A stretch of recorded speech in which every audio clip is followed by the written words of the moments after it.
This is the court where Baba stayed in 1952 when he had the car accident and was in the hospital a few days and remained here about 10 or 12 days. I don't remember how many was in the party, but seems to me like they had 5 houses. Part of them were double houses, and we done a lot of visiting at that time.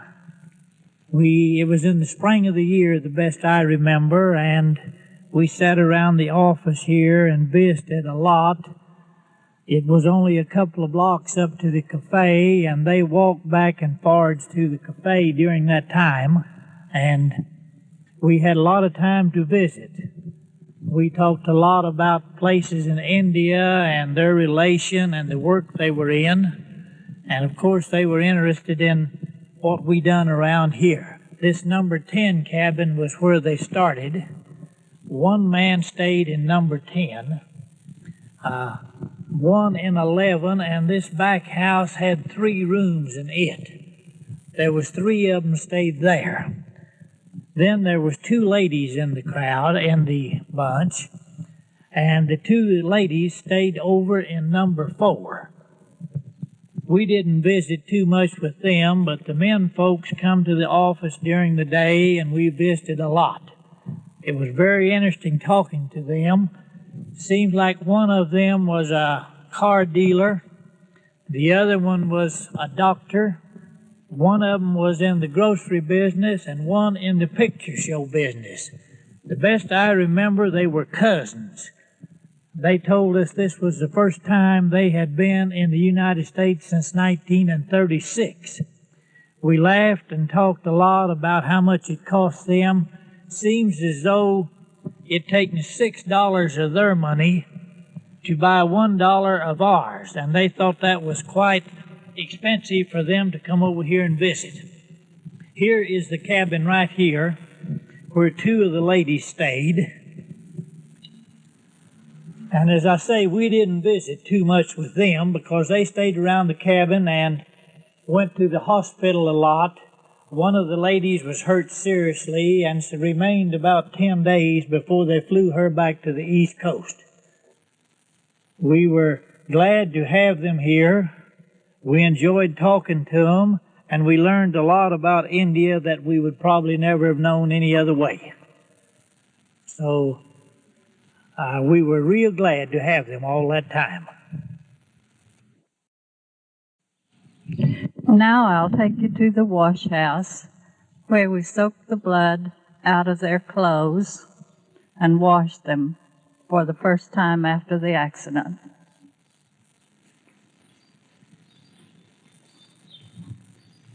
This 2-story building is the one we have the wash house in. You come inside and we'll see the machine.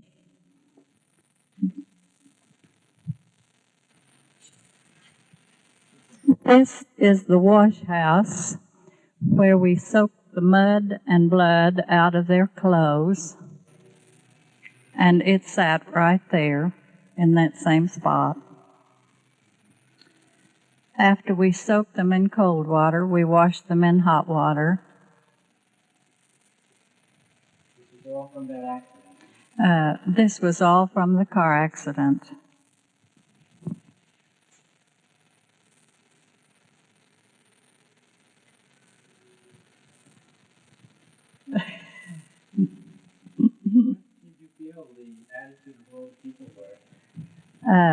Their attitude was very, very nice, very good. They seemed to enjoy our country. How did they respond to the accident itself, Baba and Miss Carter? They had no bitter feeling toward anyone about the accident. They felt it was just purely an accident.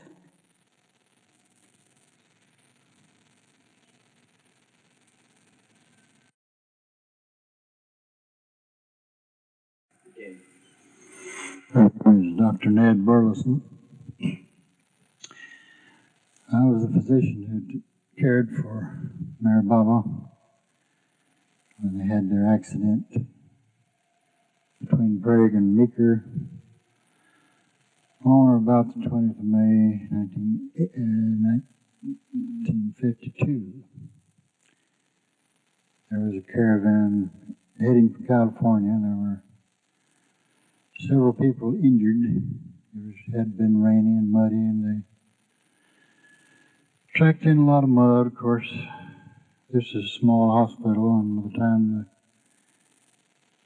most of the emergency part was taken care of, the hospital was a mess. Mud, glass, grass, everything you could think of scattered around.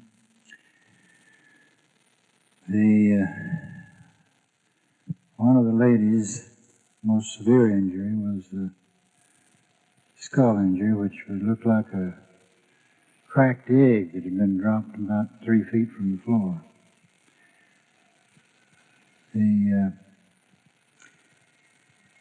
She got some swelling of the brain, but surprisingly recovered quickly. I think the fracture helped accommodate the swelling necessary.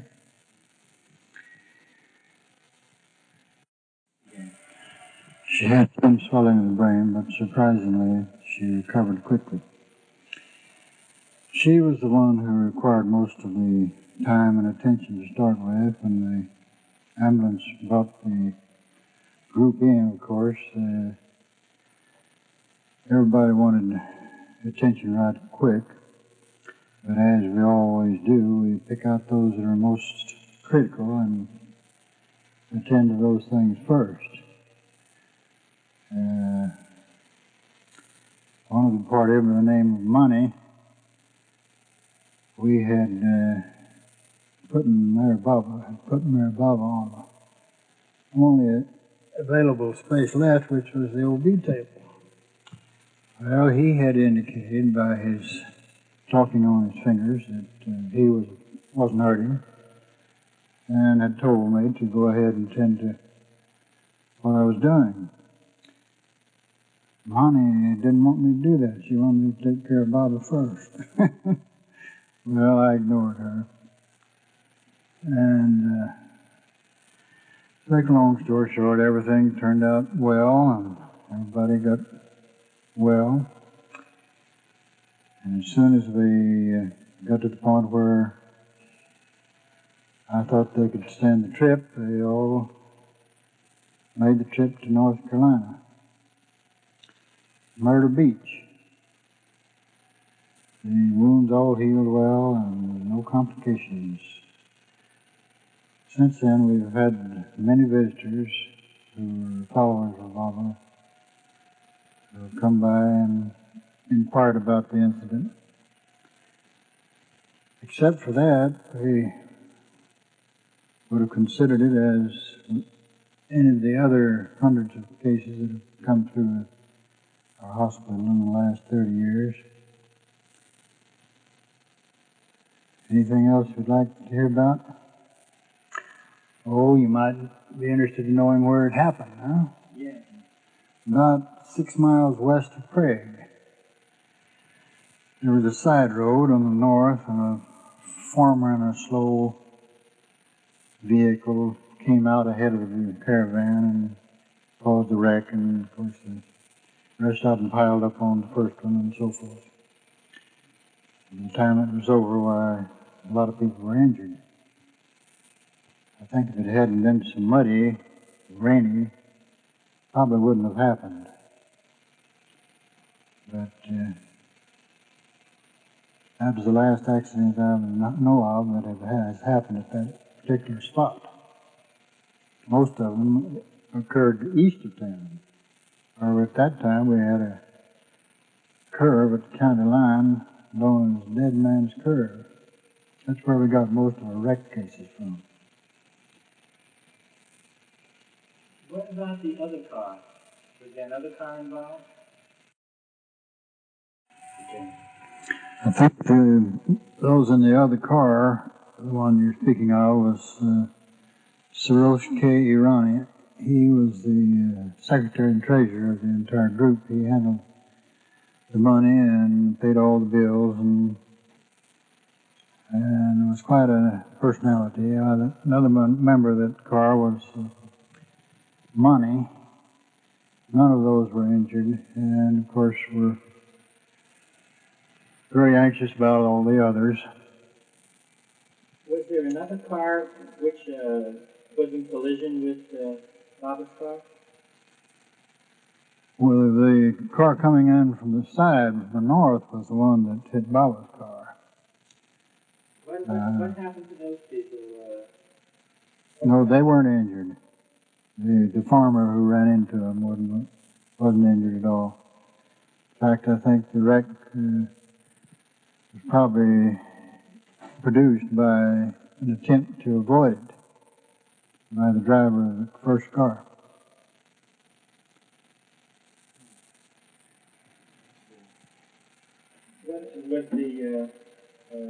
Was it a head-on collision?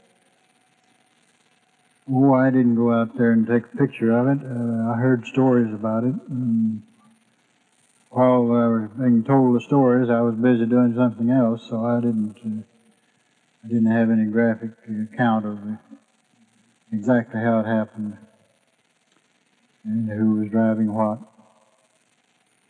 At the time, did you know anything as to who Mayor Baba was after you had treated him? Not at the time. It was after I had taken care of all the medical work that I began to inquire about the personalities and all, where they were from and all that. Didn't have time to do anything else for several days but take care of the medical work. But before they left, of course, we found out all about them. In fact, every time I'd pass the door, Bob would want me to come in there and talk to him.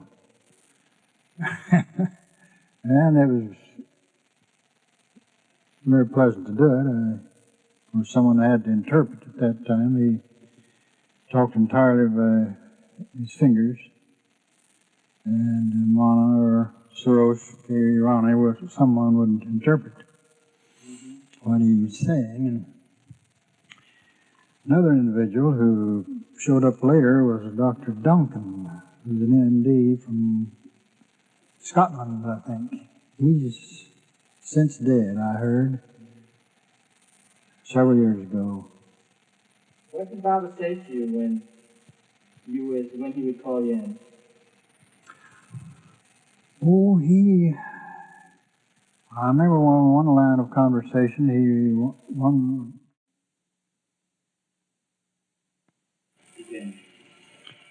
remember one line of conversation was that he was trying to talk me into kind of making a trip to India to visit them. Yes. And, of course,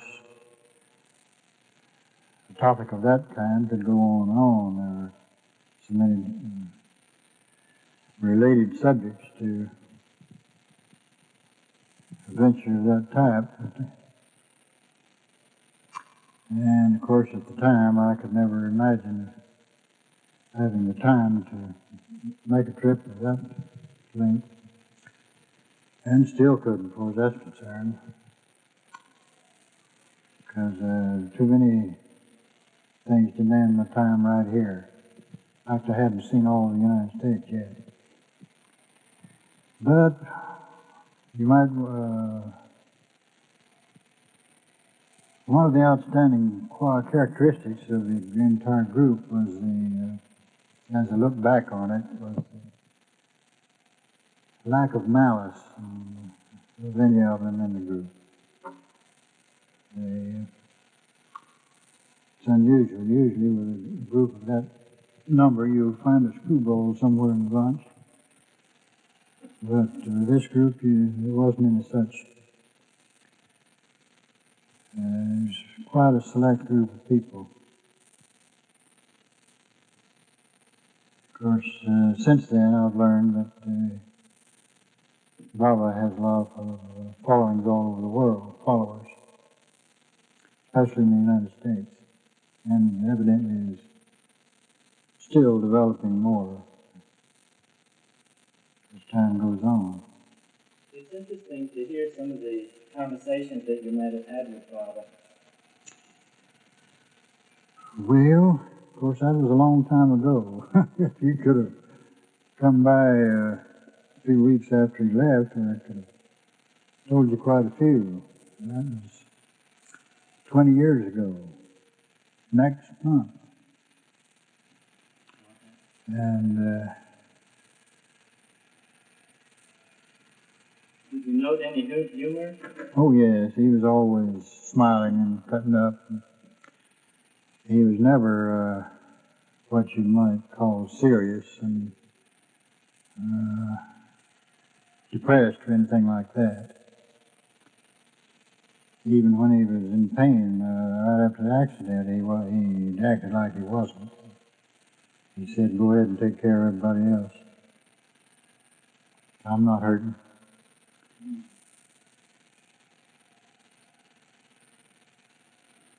How did you find out about his silence? How did that impress you? Oh, they told me about that the next day. Of course, I forget which individual did. It's probably mine. Of course, one of the topics of conversation after a few days after the acuteness of all symptoms had subsided was I began to get curious about why he didn't talk since he was able to. Through his interpreters, he told me that purpose was to prove that an individual could live just as well without talking as he could with talking. I says, yeah, but what if there was no one around to interpret for you and to read what you said on your hands? Well, I just wouldn't say anything, he said. But I couldn't quite understand all of the reasons for an individual choosing to remain silent. But I suppose he had his justifiable reasons. I never did take the time to find out all about it.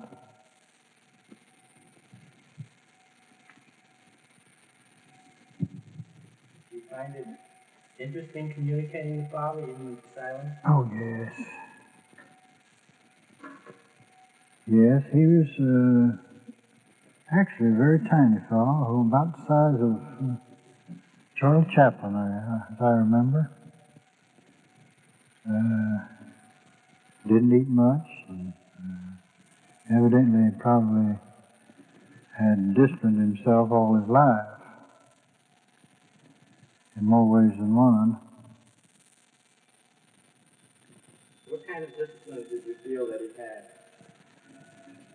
Oh, of course, one thing, it would take some pretty profound discipline to just choose to not talk when you knew you could.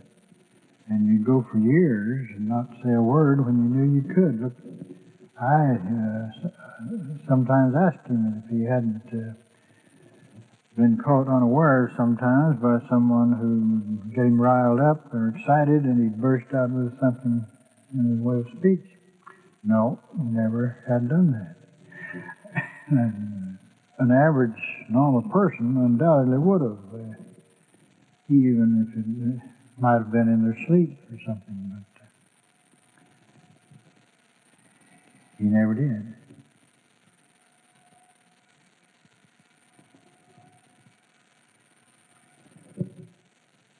When did they all leave? Oh, let's see. That must have been about somewhere around the 10th or 12th of June. Through Monty. She writes us once or twice a year and sends a Christmas card with a long letter every Christmas. And Of course, we knew when Baba died and where he went. They sent us a book called Avatar. We read that, and through that, of course, is where we found out more about the entire group than any other conversation or method. And that is where they had been, how long it lasted in India and so forth, and what good they'd done, and their various trips in India. And one of the most remarkable members of the group was Irani, Siroshke Irani. He, I think, if I remember right, he had a Chevrolet business in India, probably several, let's see, Ahmednagar, India is where they lived. And he had several other business interests. And we haven't directly heard from him, but mainly from the book. When did you hear about Baba dropping his body? I don't remember exactly. It's several years ago. I think we knew about it pretty soon afterwards. Did you have any thoughts about it at that time? Well, the whole incident has passed through our minds, of course, and we wondered what was going to happen to the organization from there on without a leader of that nature, of course. And I assume there hasn't another one appeared.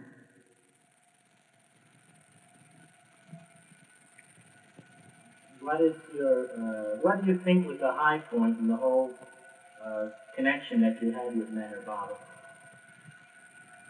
The high point.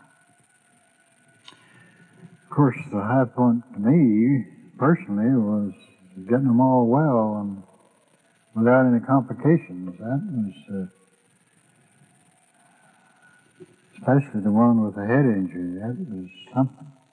I didn't expect her to live. That's the worst fractured skull I've ever seen in my life. And of course, in all of the cuts and lacerations around her head and scalp,